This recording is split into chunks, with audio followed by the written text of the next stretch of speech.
Good evening, welcome and hello. My name is Malcolm McIntosh from Griffith University, from the Asia Pacific Centre for Sustainable Enterprise. That's our banner down there. And we're delighted to be partnering or sponsoring or working with this initiative tonight. It's a really important discussion that the world is now having, and I see by the number of people here that Brisbane obviously thinks that it is too. Let me start by saying that we're at an evolutionary point in the history of humanity, and we're all guests on this planet, and this is by way of me also acknowledging the traditional owners of the land in which we're gathered tonight, the Turrbal and Yugara people, and paying respect to the elders past, present and emerging. But there is a bigger point, and I know we've got some students from Korea here as well, so welcome to you and other people, but just need to make that point that time at the moment is moving spectacularly fast. I think it was glacial a century ago. At the moment, things are evolving very rapidly. It doesn't matter whether you're thinking of climate change or resource depletion. And I think that the way for us to take hope for the future is that humanity is quite capable of adapting and of learning, but at the moment it needs to learn extremely fast in order that it can survive this century. So the bit of hope is that I firmly believe that humanity is capable of making that learning journey and that we can get out of the situation that we're in at the moment. So let's remember that the institutions and the organisations, yes, do turn your phones off, please, because PRISM is listening to you, and the Australian government, apparently, that the organisations, the institutions, the corporations that we have now should not exist in a decade or two's time. We need to evolve to new ways of recognising each other and of organising ourselves, and I hope that that is what tonight is all about. And having talked to one of our speakers, Patrick, I'm sure that's what's happening. So I'm delighted to be here. I'm now going to hand over to Christian from the Asia Pacific Design Library, who's going to run the evening.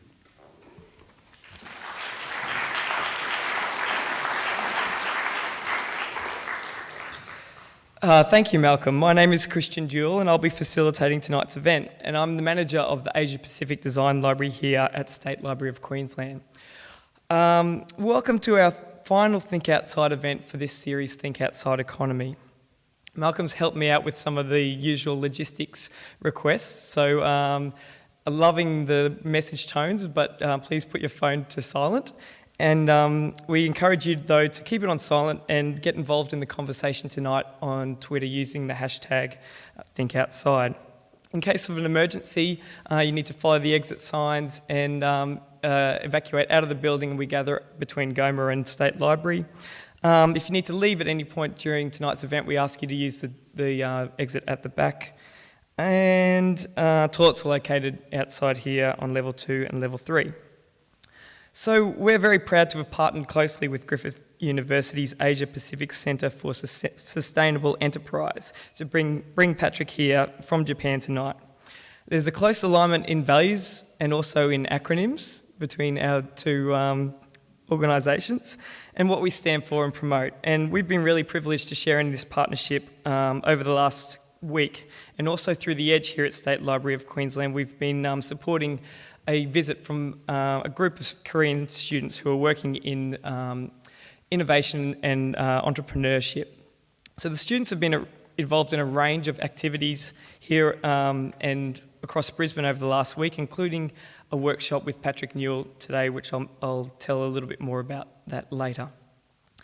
So thank you to Griffith University for sponsoring tonight's event. And on behalf of the library, I'd also like to thank our other partners for the series, QUT, as well as the Design Institute of Australia and AGDA, the Graphic Design Association, for promoting the series, and Fino Fine Food for that fine cheese and crackers that you've been enjoying, and Mantle & Cook for the catering. Most of you will be familiar with the Asia Pacific Design Library, but for those who aren't, we're a shared space within the State Library that aims to connect industry, academia and the public in discussion and generation of new knowledge related to design in the Asia Pacific.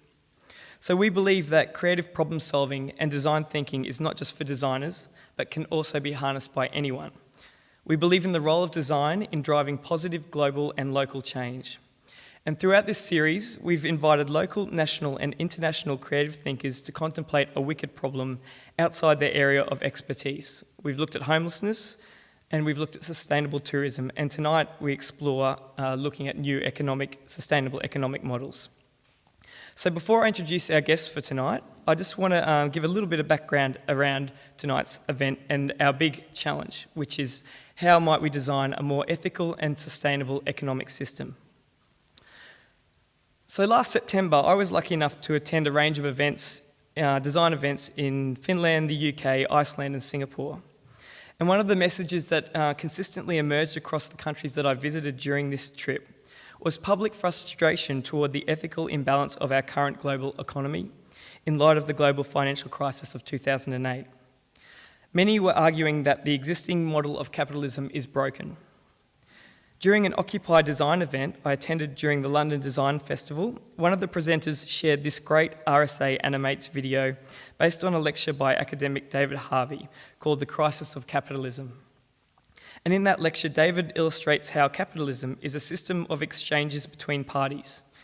And he argues that the system has become broken due to an imbalance in this cycle of exchange, due primarily to the greed of investors. What became apparent to me in that moment was that if capitalism is just a system and a system designed by people, then we have the ability and responsibility to design a new system and an improved system. And so this ambitious challenge is what our speakers will, and with you, will explore tonight. Our aim tonight is not to solve or fix this problem in one simple 1 hour session. That's impossible. And our speakers are by no means experts in this area. And in fact, that's the very reason we've invited them to speak tonight. We want them to explore this challenge in a very different way, in ways that other people perhaps aren't looking at this problem. So rather than fixing this problem or challenge tonight, we hope that tonight's discussion can inspire new ideas and possibilities within your communities and circles and change the way we all think about the economy and how we exchange with each other. So shortly, each of our speakers will present some big ideas in response to tonight's challenge in a Pecha Kucha presentation. After each of our speakers has presented, I'll be facilitating a discussion and debate around the ideas put forward. But we really value your contribution to this discussion tonight as well. So when you arrived, you would have received one of these idea cards. And if you haven't already, we encourage you during the presentations over the next few minutes to write down or put forward your big idea question that you'd like to present to the panel. At the end of the presentations, I'll be facilitating a discussion, and Liz and Shanoa from the APDL will collect your cards, select a few of them to read out and put to our panel. And those that don't kind of get aired tonight will be on display anyway in the Design Lounge over the next few weeks. I wanted to just give a quick summary of the workshop that Patrick ran today. So Patrick led a masterclass on social enterprise and sustainable business with some of our visiting Korean students and other guests. And during the workshop, Patrick shared global trends in social enterprise and entrepreneurship and led us through a design thinking process to develop a new and well-balanced model for a range of project ideas. Some of the observations that came out of that workshop that pertain to tonight's discussion, from me at least, were that unless we're clear about our personal vision, purpose and mission, we won't be clear in business. That success in social enterprise is about sharing success with everybody so that everybody wins. And that competition in social enterprise is a good thing. That bad and unsustainable charities actually need to die, and that sustainable or good charities should thrive. So it's from within this context that we invite our speakers to present their big ideas in response to the challenge, how might we design a more ethical and sustainable economic system? So let me introduce our first speaker, based in Brisbane, Alison Kubler. Alison is a freelance curator and writer. She has over 17 years' experience working as a curator in museums and galleries in Australia and writes for leading arts journals and magazines. She's Associate Curator of the University of Queensland Art Museum and is also the co-director of MCK Art Consulting, working on public art commissions, curatorial projects and publishing. And she's also a board director of the Museum of Brisbane in her spare time. Along with co-author Mitchell Oakley Smith, she recently launched Art Fashion in the 21st Century, published by Thames and Hudson and available to view in the Design Lounge and on display tonight, I think. Yeah. Please join me in welcoming Alison Kubler.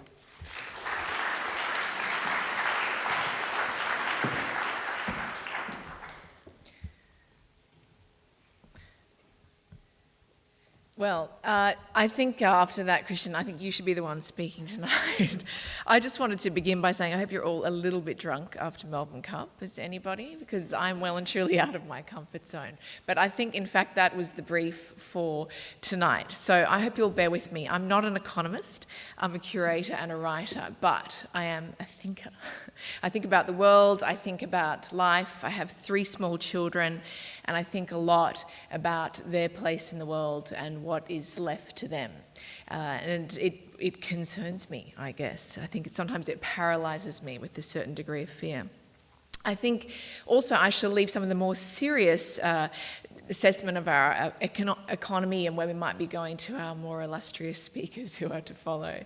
No pressure at all.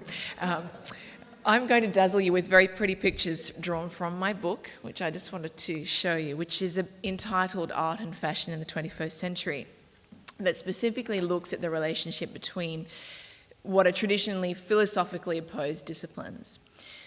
Fashion has looked to art more and more in recent history to make itself relevant or current and to gain that which it has historically lacked, credibility and longevity. As part of the book that I co-authored with Mitchell Oakley Smith, we looked at the way fashion has emerged as its own incredibly powerful economic system. Fashion, we could say, is an economic system within an economic system, and it's becoming more and more powerful.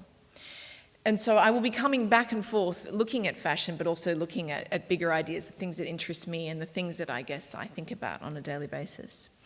Certainly today, fashion wields significant financial power. Fashion houses are floated on the stock exchange, bought and sold and traded as commodities.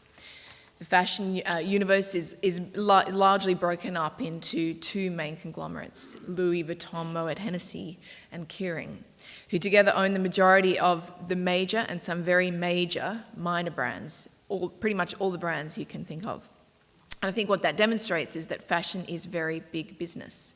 And I should actually say that when we talk about fashion, fashion is quite distinct from clothing. And that's sort of what I want to talk about a little bit as well.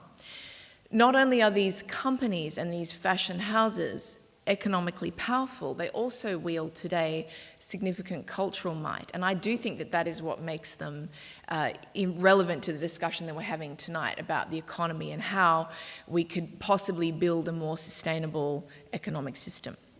Some of the most important art collections and some of the world's most serious philanthropic gestures have been realised by fashion's money. Fashion is not folly, it's very, very serious. If you look at something like Louis Vuitton, Moet Hennessy, for example, or Prada and the foundation, Fondazione Prada, they do some of the most significant art shows in the world. They have an incredible art collection that they show all around the world for, nothing. They really are the people who buy significant artworks for everybody to view. And what's interesting about that is you have private businesses. That's what Prada is, although it's floated on a stock exchange now.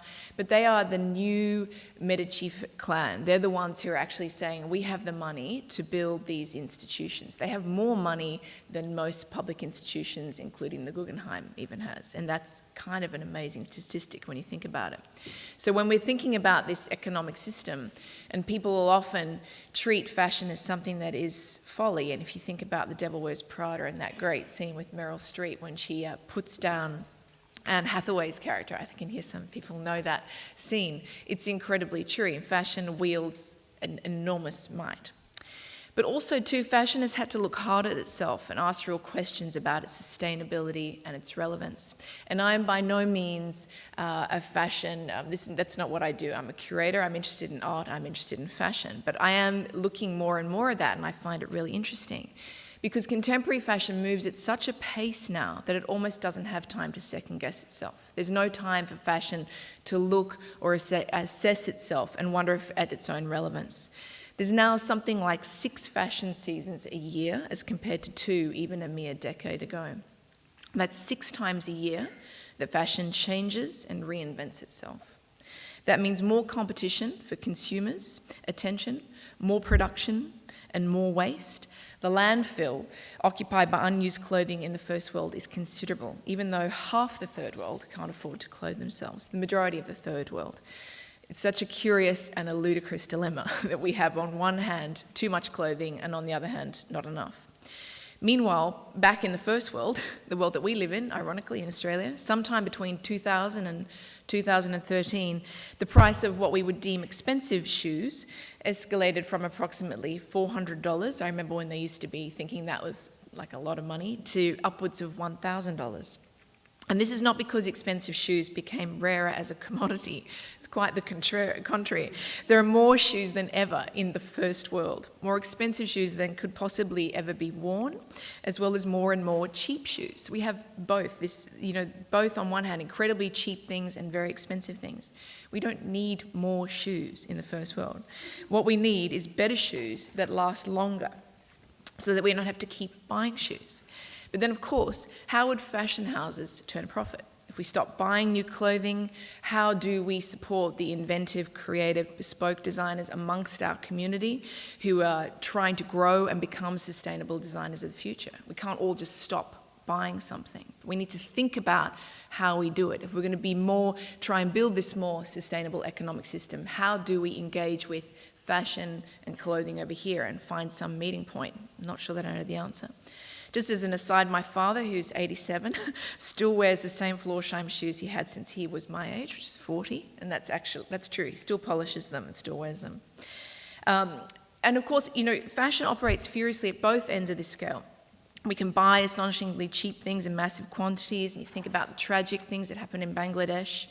Or we can buy very, very expensive clothes that are handcrafted by artisans for companies with 100-year histories, have a real tradition of serious artisanal quality, something fast as opposed to something slow and authentic. This is the choice that we kind of need to make. And it's something that I looked at with my co-author in this book, this idea that we postulated that one of the reasons that people actually turn to high-end luxury products at a time of a global financial crisis in its 4th iteration or whatever we might be in, people will spend more money on a luxury product because it's been handmade.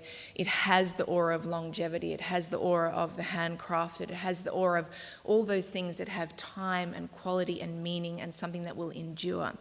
It's a very interesting point that we're at, that people might actually choose to buy an incredibly expensive handbag over a very inexpensive one or a vintage one. And of course, there's a certain irony that we're speaking today with the Melbourne Cup having just happened, the race that stops a nation. And traditionally, it's that thing about Australia, the entire nation will have a punt. Everybody has a crack at the Melbourne Cup. Did anyone have a bet here today? Anyone? You're going to be too shy now, I just know. And I think that's really interesting because I think what it demonstrates is that it's become this thing where, in essence, we're all slightly in denial about that, because what it is gambling. At the end of the day, we're all gambling. And there will be figures relayed on the news tonight about how much money was actually pumped into the economy because people were taking a punt. And it's not a bad thing, it's just part of the Melbourne Cup and it's what we do. But in fact, we're all kind of in denial about that because huge amounts of money will be squandered on a day like today. And I'm not sure that I'm offering you a solution. It's just something that has been crossing my mind, and I've been thinking about it a lot. Because, we are this little distance from the 1980s, not a massive amount of distance, but we're able to make quips about, Gordon Gekko and Wall Street and making comments about greed is good, for example. And we can laugh at that and talk about how funny it is and how those characters and how you have these protagonists and these young gun stockbrokers, but nothing has really changed because we have, Wall Street too. Money never sleeps. Who would have thunk it? And then also about to come out, The Wolf of Wall Street, starring Leonardo DiCaprio, which I can't wait to see. But of course, looks amazing and it's glamorous and it's fantastic, and we're able to kind of like remove ourselves from it and look at it as though it is this fiction. But of course, it's not a fiction. It's happening all the time. It's something that's going on as we speak in Wall Street and on other sort of more illustrious streets. And I was thinking as well about this phenomenon of the rich kids of Instagram. Who's seen the rich kids of Instagram? Has anyone seen it? It's amazing. You have to look it up. I just could not believe it when I saw it, but I'm a little bit tiny addicted. And if you haven't heard about it, you're going to hear about it. It's going to become a reality television show. The tagline is, they have more money than you and this is what they do. So basically they post photographs of their receipts from bar tabs in incredibly beautiful hotels and restaurants. And it's very, very, very expensive. And I think it's such a fascinating thing because it's a confusing time to be a human. We're not perfect beings. We don't know the answer to things, and yet we do know that that's not right. We know that that's not a good thing to post a 2,000 euro tab on Instagram for the entire world to see. So I think about my children growing up and this dilemma of how to make sense of all of that. How do you make sense of something which is so abstracted? How, we think about the fiscal cliff. What the hell is a fiscal cliff? What does it look like? Are we all heading towards it? What happens when we fall off it? I can't even get my head around that. But I'm terrified about the concept. And I think about my children. So my one tiny little solution, it's not really a solution, is just that idea about how do we get back to thinking about things in a more concrete way. Simple thing, I get my children to go to the counter and take money to the counter and pay for something. And honestly, you would think I was setting them up to buy crack cocaine because the people behind the counter just look at you as though, my God, that kid's only 6. Because we're so removed from that entire process. So maybe that's my one solution for tonight. So thank you for having me. And feel free to ask tricky questions. Thank you. Thank you.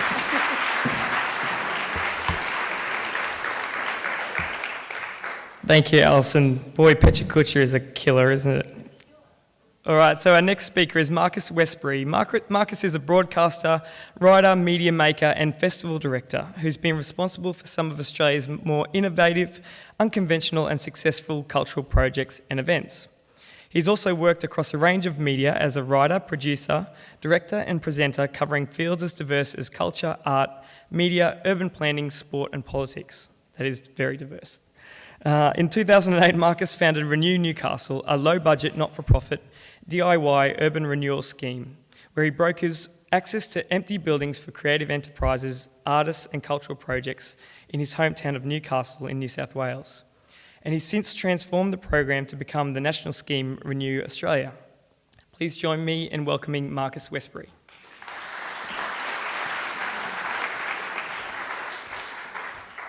All right, here goes nothing. When I was asked to do this, I was asked to do a 10-minute talk, so I was, getting some notes together and whatever. And then it was only sprung on me last week or the week before that I actually have to do this to slides. And so I have no idea what I'm going to say until the pictures come up. So let's just see where this ends up. I was going to start with a very big picture idea, and in the end, the slides kind of drew me back to looking at the small thing. And what actually connects these two things is this idea of the scale of capital. So what I'm very interested in, I've become very interested pragmatically and practically in recent years about the nature of our places, the cities where we live and work, and what's driving the logic and the economies and the practicalities of how our communities fit together. And what I've started to notice is that in a lot of cases they're very broken. They actually don't work in the way that they're supposed to work. When I started with Renew Newcastle a few years ago, you walk down the main street, there's 150 empty buildings, empty shops and empty offices. And what I started to realise was that the big problem here is that these communities, these cities, the way we're designing our places now, are being designed to the scale of capital. We're designing them on the basis of an economic logic. We're designing our places on the basis of a formula that says if you produce 100 widget units of blah and then you turn them out times 100, you'll make a profit. And then at the end of that, it doesn't really matter whether the end use makes sense or not. So one of the things that really interests me is this idea of how did we end up here? Like, how did we end up with a logic of cities that's being determined by abstract economic formulas and not by the practical realities of place? And I started to become very interested in this question. I started to really look at it very practically and historically, and I've had the opportunity in the last few years to run an experiment in my hometown that really sort of tries to play with and toy with this logic. But what I realised was that if you understand the historical evolution of how we came to be here, you realise why we've got the cities that we've got. We used to live in places and cities and communities where what happened there was made there. So this is Newcastle. These are old photos of Newcastle. There's a few that should come up. Tailors, you'll see milliners, you'll see designers, you'll see craftspeople, you'll see artisans. So much of the economic drive of local communities came from those communities. We weren't living in the global world that we live in now. We had local communities where jewellers, you had an emporium, you had a milliner. So much of what was needed and created in that community came from that community. And gradually over time, the economic logic of our cities and places has changed. Once upon a time, we used to make things. This is a photo of out the back of a jeweller in Newcastle circa, 1890, 1900. You had an entire factory on the main street of Newcastle producing items of jewellery for that local community to consume. But what's changed over time is that nowadays all of this stuff happens in a remote factory somewhere on the other side of the world, and we have no local distinctiveness or no local presence of what is actually made there. I love this idea. One of the biggest industries in Newcastle used to be building bicycles. And if you needed a part for a car, they could get it. But, you'd have to order it in.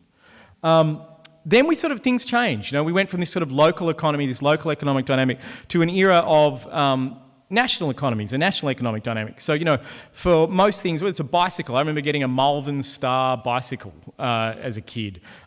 They were made in Malvern, in Melbourne. That's where they got the name from. The bicycle industry of Newcastle got sort of sideswiped by the fact it sort of became increasingly national. And then the places that we lived in became more and more about, rather than production, they became about the distribution of this nationally made stuff. So that's the same street in Newcastle, this is in the 50s. The early one was probably in the 50s and 60s. The early one was in the 30s. Where that whole local manufacturing economy has completely disappeared from the main street, and instead you have the retail production distribution chain that we probably come to associate with places now. And I think a really significant part of that is that local economic resilience has disappeared with it. But then we moved on. We scaled up. We've gone bigger and bigger and bigger. We now live in the global era. The idea that Malvern Star bicycle, I don't even know whether they make them anymore. Bicycles are now manufactured somewhere where the competitive advantage is on the other end of the earth. The whole process has completely changed. And the places where we buy stuff has changed from, the main street shopping centres that we once understood to, this is it's a 50s era or 70s era or something supermarket, but increasingly these processes have become more centralised and more concentrated. And it's been at the cost, I think, to the resilience and diversity of local economies and local places. So I can literally travel around the world, which I do a lot. I can wake up in the morning, I can look out the window, and I can see a Starbucks, a KFC, and a McDonald's and not know what continent I'm on. We have the same brands, the same company, the same global distribution chains everywhere. And we have the same logic of places, So Westfield, they take their name from a field in Western Sydney where the first Westfield was built. Nowadays, there are Westfields all around the world, and you can walk through them, and I swear, apart from a few cues, you will struggle to know what continent you are on. The same basic process playing themselves out. What I think is interesting, though, is that we've had a shift. There's been a technological change and a social change that I think is actually starting to change people's expectations. And this is where I see some hope and optimism. I think we're living in the era now where the global and the local are connecting up without those scales in between. So you can, as this project, this is a Renew Newcastle project in Newcastle, this is another jeweller. another local manufacturing jeweller that's opened up in Newcastle. This person curates, these people that run this shop curate the work of other local artisans and handmade people from all across Australia. They've got 30 makers whose work is represented there. You will not find anything mass-produced in China. And you're getting these networked effects of people that are locally making things to global audiences all around the world. So I think the question that we need to start thinking of, both in terms of our physical places and our economic structures, is how we design things for the scale of people. How we design things for the scale of what people can roll their sleeves up and do, what people can create themselves, what people can do without the intervention of capital, without the need to borrow $1 million, $10 million or $100 million in order to get anything done. And that's been the basic premise that we've been working on with Renew in the last few years. It's about making places responsive to the needs of individual initiative and not purely to the dynamics of capital. Thank you.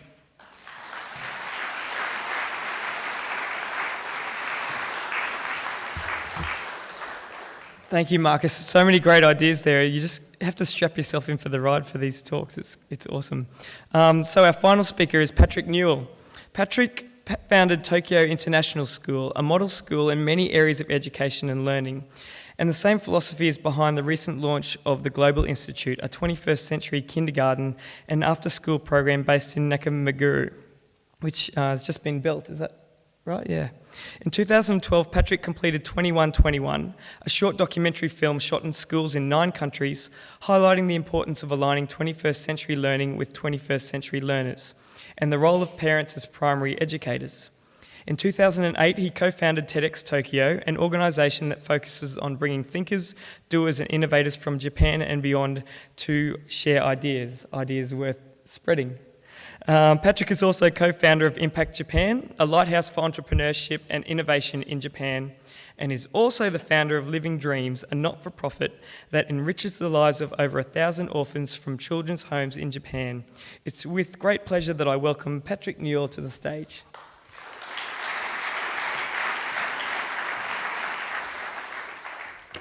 Before I start clicking, I just want to say thank you very much for having me. It's been a real pleasure being here and getting to know a country which both of my daughters chose to live in. It's kind of strange, an American married to a Japanese living in Japan and has 2 daughters going to school at University of Queensland. Figure that one out. So, Pechakucha. It sounds like a Japanese word, doesn't it? Does anybody know where Pechakucha came from? From Japan, in Tokyo, about 500 meters from my house. So it's kind of ironic to be doing a Pechakucha speech. But anyway, here we go. And so, are we looking at the world upside down? How are we looking at the world today? Is it a bubble that's getting ready to burst? And is the current system functioning or not functioning? That's really the question that we have here today. 5, 4, 3, 2, I'm kidding. Looking at capitalism. Capitalism is based upon production, profit, capital goods. Is it a system that's really working? Is it a system that's really looking at things in a way of optimism or not? Is the glass half full or is it half empty? There's this wave right now of capital democracies going bankrupt.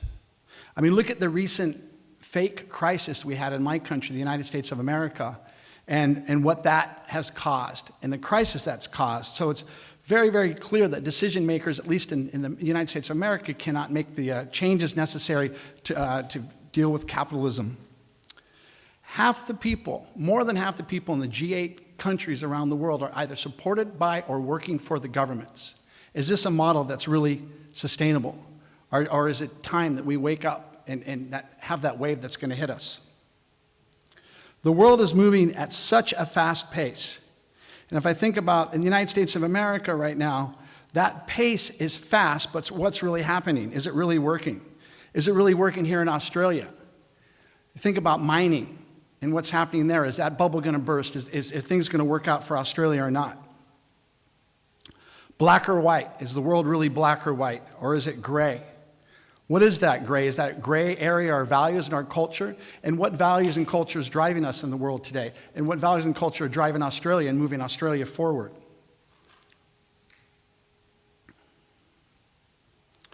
Ethics. ethical mindfulness. From my understanding, the M&M and not the M&Ms that we eat, Murdoch and mining are kind of the two areas of corruption in this country, and kind of driving corruption and driving some of the things that are happening with the economy and the government in this country. Is it working? What's the next step? What's the next phase for Australia? Change. How bright is the future? What if we had an economy or an economic system or a government? My understanding is here in Australia, the government's very short term and changes every 3 years or even sometimes faster than that. What if we had a concept that was much more long term, a pay it forward kind of government or pay it forward way of looking at things? And then thinking about the pace of change and the constant change and the new technologies. Are some of the technologies ethical or not ethical? And you look at the whole debate around drones and those technologies. And is that something we should be embracing or not?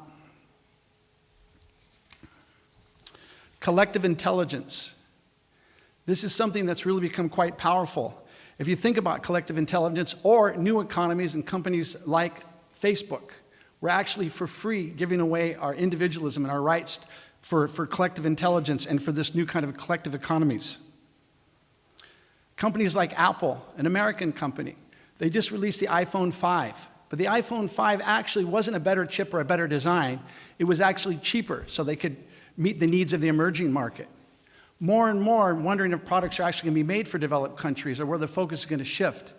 We know that there's a lot of countries and places around the world that actually are not looking at American products or the design of American products. Education, thinking about education, the 4 C's, critical thinking, collaboration, communication, and collaboration. What is it? What's 4? Communication, collaboration. I know the 4. I've said them a million times because I'm an educator.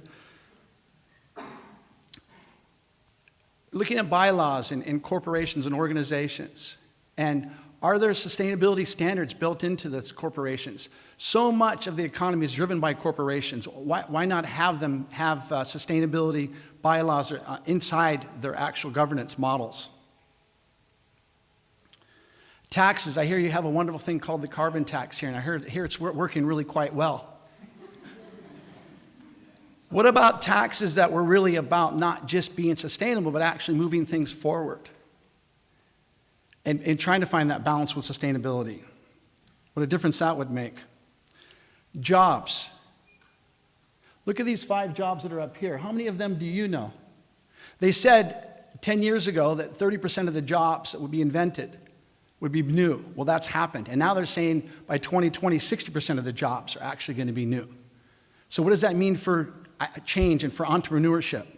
And how are we meeting our spiritual needs? Our 2 spiritual needs, which are to grow and to give, or to learn and share. How is that built into the ethics and the model and the economy and sustainability?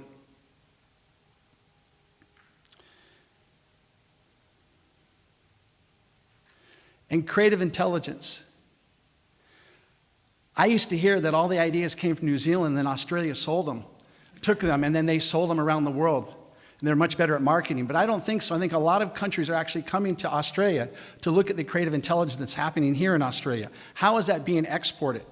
How is Australia taking advantage of that?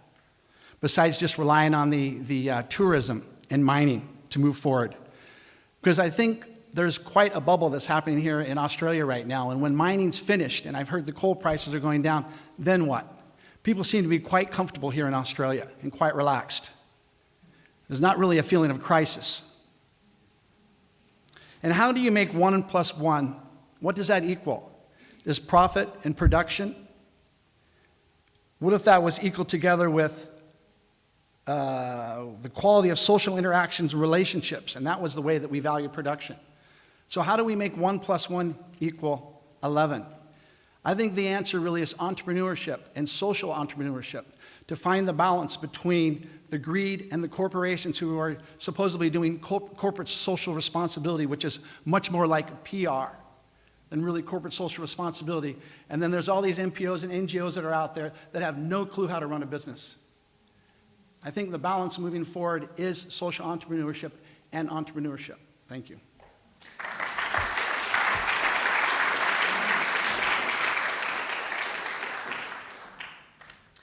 Thank you, Patrick, and thank you to each of our speakers for that roller coaster ride of ideas. So we're going to invite our speakers on stage now to facilitate a discussion. And while we do that, Liz and Chanel are going to walk around and collect your idea card. So if you've made a comment or question, can you pass your card down the end, and magically it should reach those guys, and we'll take some of those from the audience in a second.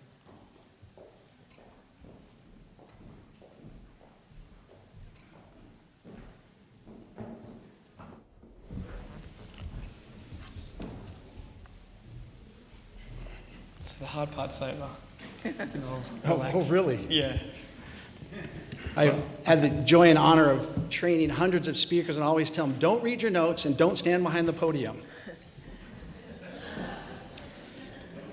So nobody take any pictures and post this up on the internet. I don't want any of them to see me standing behind a podium and reading notes. Yeah, because it won't be. This isn't recorded. Oh wait. Oh. Okay. Well, I'll start with a couple of questions. Just looking back, Alison, what struck me about your presentation, and I guess there's parallels across so many different industries, but in fashion, the dominance of those big three labels, and we're seeing trends, I guess, across the world of the destabilisation of institutions. And I'm kind of curious, do you see that the power of these institutions can be sustainable into the future? And if so, how? Because that seems to be against the trend of other areas. I think they're unstoppable, actually.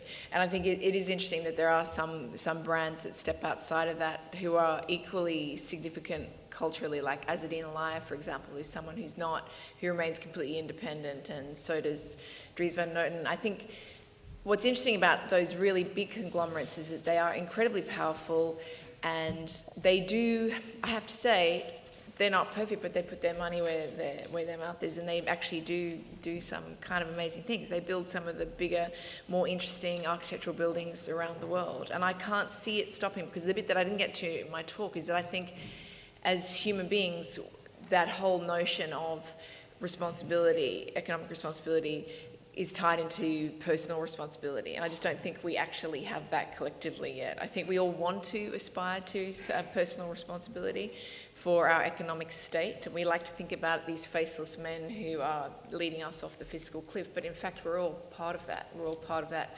system of social responsibility, and I think that is partly how companies like LVMH become really successful, because you might never have bought Louis Vuitton, but you probably bought something else that that huge conglomerate actually makes. You know, they're bigger than you realise.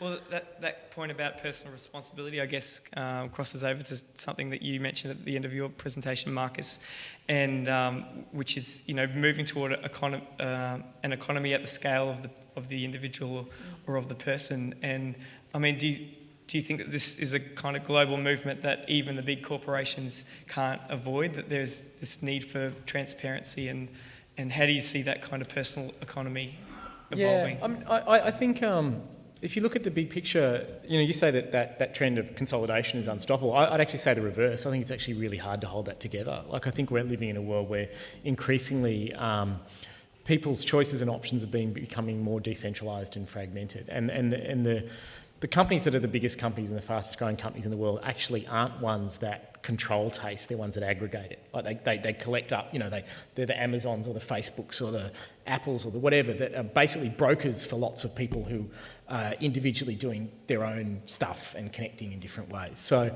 I think there's a cultural diversification that is happening, and it brings with it an economic diversification, and that in turn, I hope, I don't expect, but I hope opens up interesting opportunities for a diversity of people to participate in the cultural, social, economic, you know, fashion life of their own communities. And I actually think that I'm trying to be optimistic in this context, and I think that's where there's a space for optimism.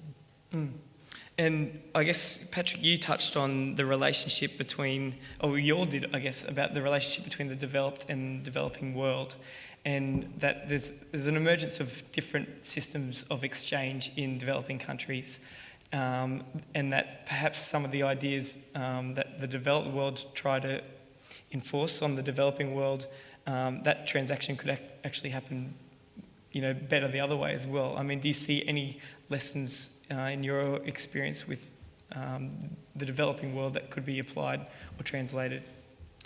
I think there's two things. One is that the emerging or developing countries have a much better sense of their own needs and trying to meet those needs, and they're a lot hungrier. So they're very aggressively, there's a lot of entrepreneurship that's happening and a lot of new ideas that are coming out of the emerging and developing countries. Some of those ideas you're seeing actually the developed countries wanting to take on as well, or some of the concepts. And so you're seeing a lot more, just think about banking. Most people don't have bank accounts in developing countries, but their mobile phones are actually being used as banks right now and transferring money and storing money, and so the mobile phones have become banks. So that's one example that I've seen. Also in regards to just waste and recycling, I mean, they don't have a lot of things there. So if you don't have something, then you figure out a way to reuse and recycle things that we would just throw away. And so I think they're using a lot of our waste in ways that we never would have dreamed of using it. And some of those ideas actually are then coming back into the developed countries. So it's quite interesting to see that as well. All right, I think we're ready, or are we ready to take a question or a comment from the audience? Testing 1, 2. Microphone 3. Is this work? Oh, yep, we're up and running. We've had lots of great comments. We're just siphoning through, so we'll get to everyone. Just pop your hand up if we haven't got your card. This one says, what would a government with a pay-it-forward element look like? Good question. Would you like to answer that? I think that's yours. Pay it forward, yeah. Right, pay it forward, right? Isn't that right, like you said, right? I'm not really sure, but what I do feel is things are being looked at in very short term. And if you look at giving and sharing, and you look at the concept of giving and sharing, and if you give to somebody and you expect to receive back, it's a pretty low level of giving. But if you give to somebody and they don't know who gave, then it's really a powerful way of giving. If you give to somebody and you're kind of paying forward and have that concept of paying forward, there's quite a nice feeling that happens there that kind of lasts a while inside you. So that's kind of from the kind of spiritual more perspective. From looking Which all our politicians love. It's beautiful, huh? It will work so well as a political strategy. Would you like to add on to this? But that's another question. I mean, do you see that there is a role to expect government, to expect corporations, these established institutions of the 20th century or the industrial era, to adopt these new methods, or should we be actually pushing the process for them to become extinct and pushing for disruption and actually, encouraging these kind of community-led movements that do overthrow governments or do overthrow corporations? Alison. Look, I mean, I know I sound like the eternal pessimist, and I don't mean to be that person. But I just think of like a small analogy. I'm from South Africa originally, and in my lifetime, I'm 40. In my lifetime, rhino poaching was rife. When I was a teenager, it was almost eradicated. And now, almost exactly commensurate with the rise of China and India, rhinos are on the way out.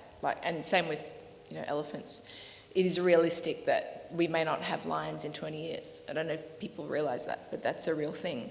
And, I think it's very interesting because we are talking very big ideas right now. This is what these things are about. But on the ground realities is that companies will go into Kenya and buy massive tracts of land to mine and take everything that comes with that land and sell it because ivory is well and truly a commodity once again. And I truly, honestly feel really pessimistic about that. I don't know how much. There are so many people who are campaigning for an end to that.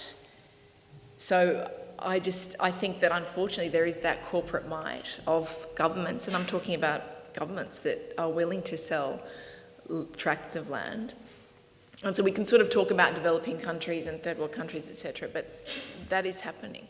So Marcus, what about the role of media, social media, technology, transparency, visibility of these kinds of actions and disrupting? I don't know. To be honest, I don't know. I think that the challenge that we've got is reconciling a short-term profit motive, which is really, really, really micro short-term, and a short-term governance cycle, which is slightly less short-term but still pretty insanely short-term, with medium to long-term challenges. The fact is that you can sell out, you can sell out the global, you can sell out your grandkids right now in an election cycle, pretty much, and never have to connect to the consequences of that.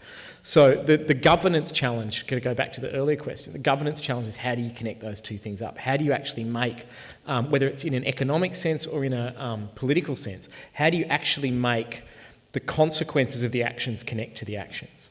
And right now, what's happening is that people, the people that caused the financial crisis have cashed out. They're not the ones bearing the losses. The governments that make the bad decisions against the advice of long-term science or whatever are not going to be the ones that deal with the consequences of it. So to me, that's the governance challenge. Sorry, that's didn't answer your question. We'll solve that in the next event. Yeah. Another question? Microphone 3. What can I do as an individual in my community to help establish and design a more ethical and sustainable economic system? I think it's your turn, Patrick. Sure. I was just thinking about that. It was, I think, Father Guido's 5-minute university, and he talked about economics, and he said, economics, very easy, supply, demand. And if you think about that in conjunction with what you were just asking, what can you do as an individual? A lot of times, if there's enough demand, then people will supply for that demand, and the prices of goods will be reduced at a level that's equal to something that may not be as sustainable. So one thing I think would be really interesting, this is with the social media side of things as well, if there was a real push and said if we had 10 million people that actually purchase this particular product or kind of product, and we could get it to a price that would be lower than actually what you're paying for something that's not sustainable, could be really interesting. Another thing, I just built a new school campus in Tokyo, and I was looking very hard to buy things that were sustainable or eco-friendly, and it was quite difficult to find things that actually would be sustainable or actually go in the positive direction. We had urinals without water. We had carpets that were recyclable. And there's a few other things, but I think another thing that we could do is really raise the awareness of what are the options for us out there? What is that list of goods that we could purchase? So one would be, what are all those different things that really would be moving things forward in a positive way? And then figure out a way that maybe somehow there's no tax. You don't pay consumption tax on those particular goods. And maybe that would balance the price out. But as individuals, I think a lot of it comes down to awareness and having the awareness about what is available and making those choices, because once that demand reaches a level beyond other products, then those other products are going to shift as well. So we had a discussion yesterday, Patrick, about social enterprise, and if a consumer is faced with the choice of purchasing something of equal or slightly higher value, but knowing that they can track a social impact or have a peer-to-peer relationship with of benefit, then that's an easier decision to make, isn't it? I mean, how many people in this room would pay a little bit more money for something they knew was making a difference in the world or the lives of other people? It's kind of a no-brainer, isn't it? But then I think also, I mean, obviously we're talking to like-minded people, and I think you made that thing about in your local community. I mean, obviously it's not sensible or rational to be able to buy navel oranges all year round. Like, that's not sustainable, and yet that's part of what we're used to now. I have this great friend in Venice, when she was growing up, she literally didn't see a banana until she was a teenager. She was like, what the hell is that? Because you just didn't get that in the Rialto markets. And now, of course, Rialto markets, even in Venice, you can get every fruit and vegetable under the sun, and how complicated that is. It's incredibly complicated, and those are the little things, about saying, well, we all kind of need to go, well, no, I'm not going to buy this navel oranges because they're from California. just mental to think about. Just in Germany, and it was very interesting to see the bio-food supermarkets, that high-energy food, and they were everywhere. And I was just really surprised by that and how conscious the German people were about the food they had and the organic food. And then if you look at that how that just kind of goes right down the line of thinking, it's quite powerful. Do you want to take another question up the back? Yeah, this sort of leads on from this. Marcus, you talked a lot about local manufacturing. Alison, we just wanted to know your thoughts on some of the recent closures of some big Australian fashion brands. Lisa Ho, Collett Dinnigan, that have... Look, I'm not an expert on that sort of more financial side, but I think what is interesting about that is that it is extremely difficult to be a local producer of fashion. And, you know, I've got friends who've worked in fashion within Europe and they try to sell Australian products and the Italians just laugh at them like it's the most hilarious thing they've ever heard, because it's talking about sort of apples and oranges. And I think what you see in those companies is this kind of reaching for this... we do need to get out of that mindset that something should be made in multiples of 500s. You know, like to have a sustainable kind of fashion industry, we need to understand that some items will be made in 20s and 30s, and that's it. That's all there's going to be. And I think it's really difficult for any company to maintain, whether you make furniture or fashion or whatever it might be. I think it's unfortunately you can't compete internationally. I'd just add to that, I think it's that medium scale rung that's actually, it's actually not necessarily an Australian phenomenon, it's the medium scale rung that's being pulled out globally. Yeah, it's either massive or in micro, between. and in between is really struggling. Yep. And, you know, I'm very enthusiastic about that from the micro side, because that's the space that I'm doing within all the time. And there's people opening stuff up, they're creating new labels and brands, and they're making handmade stuff, and they're finding global markets from local communities they would never have been able to have found 5, 10, 15 years ago. But the people that were the people who used to sell shoes to Australians because they were the Australian shoe manufacturer are screwed, to use a technical term. And are you kind of comfortable with that, Marcus? I mean, look at like a company like Nike, for example, has had the intense public scrutiny about its corporate social responsibility and has had to respond to that due to visibility. Yeah. So it is the kind of like the big names changing their culture and the emergence of the bespoke and the Yeah, I'm not comfortable with it, but it's it's like us asking, am I comfortable with gravity? Like it is, like that's the starting premise from which we begin the discussion about where the world's going. And the question becomes, what do you shape from those raw ingredients? What kind of world do we make with those dynamics at work?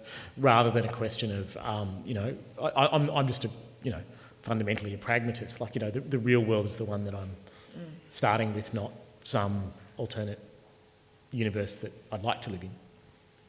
Sounds fair. I just want to, being the outsider here in the room, and I guess in some ways you are as well, maybe half the people in this room are immigrants, who knows, but I have an opportunity to travel and speak and work with people all over the world. And one thing that I think is quite interesting is that I feel Australia has a very high level of creative intelligence.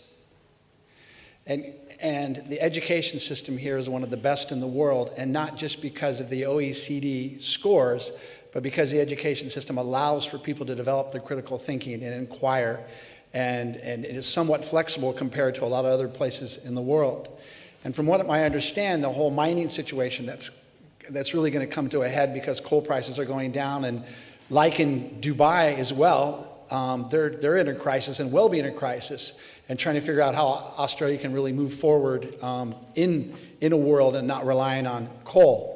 And so I don't know what the level of creative confidence is in Australia, but I think, for example, Japan has one of the highest levels of creative intelligence in the world, and I think probably Australia does as well. And how is that being exported? And if you look at the pace of how the world is changing, and change is about revising, reviewing, recreating, creating things, making things.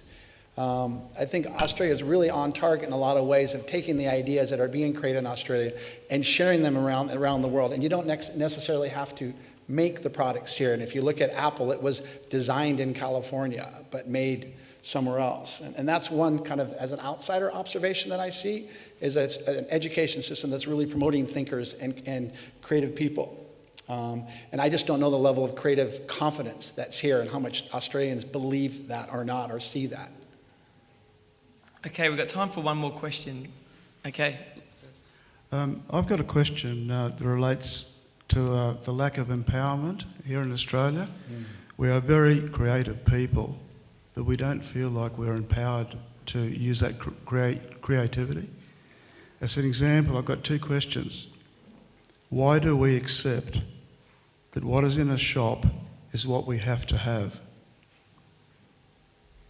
And the second one is, why should we not be asked what we want and need, and not what we just are given and what we have to accept? I have to apologize for my kind of American hearing. I didn't Sorry. quite catch that second question. Oh, sorry, I'll say it again. Well, why do we have to accept what's Why do provided we in accept? a mass kind of market? Right, okay. And why can't the marketers or the manufacturers ask us what we want in a creative way so that we can offer suggestions in the way the world should go and not how we're told it has to go? Can I disagree with that premise? I actually don't think we do. Like one of the things that I find really, like my favourite factoid is that in the last decade there was a 700% increase in the number of jewellers working professionally or semi-professionally in Australia. 700% in 6 years, actually, just leading up to the late 2000s. So I think that is evidence that when you have that, sort of 7-8-fold increase in the number of people actually making and doing stuff, that people aren't actually accepting that. They're not accepting the choices that they're being given. They're actually working in various ways to create their own alternative models. Now, they may or may not be significant yet. Economically, statistically, that you can, that's off a very low base. So how do you, that's not a, may not, well, in the same period, the number of people working in the mining industry grew by 60%. We thought we were having a massive boom in mining, but the number of people working in jewellery manufacturing grew by 700%. So I think there are dynamics that are actually, we're not accepting that. People are moving on, and that may take a while to shake out and see what level of significance that actually has. But I don't start from that premise at all. All right, we're going to have to wrap it up there. Hopefully we've asked more questions than we've answered, and that this conversation continues at home, in the car, at work, all over the place. Can you please join me in welcoming our guests tonight, Alison Kubler, Marcus Westbury and Patrick Newell.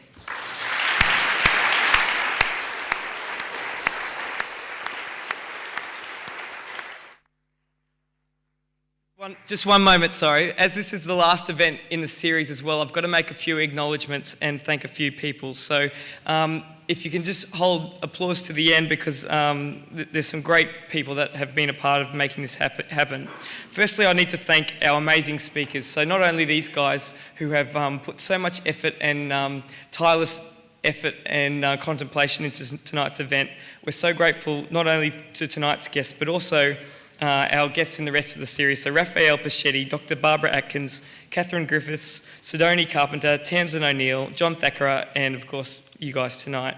Thank you also again to Karen and the team at Griffith University's Asia Pacific Centre for Sustainable Enterprise for sponsoring tonight's event and for bringing Patrick here to us. And thanks also go to Peter Hall and the Design Futures team at Griffith University's Queensland College of Art for sponsoring and supporting our October Forum. Thanks to Paul Sanders and the QUT School of Design for sponsoring the September Forum and for supporting the series. And we're also extremely grateful for AGDA and DIA's continued support of all of our events, but particularly this forum as well.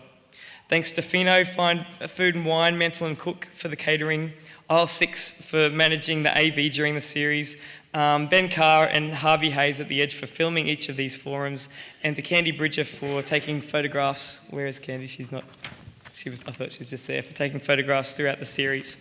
If you haven't already, log on to designonline.org.au, where you can access a range of content from each of these 3 forums, including, Patrick, I'm afraid, a full video of each event.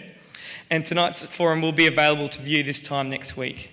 And I'd also like to take a quick moment to thank our team here at State Library for the incredible teamwork that's been invested in making this series possible.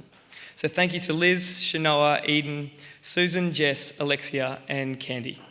And finally, I'd like to thank you, our audience, for getting involved in the series and for continuing to support what we do here and taking an interest in big social issues.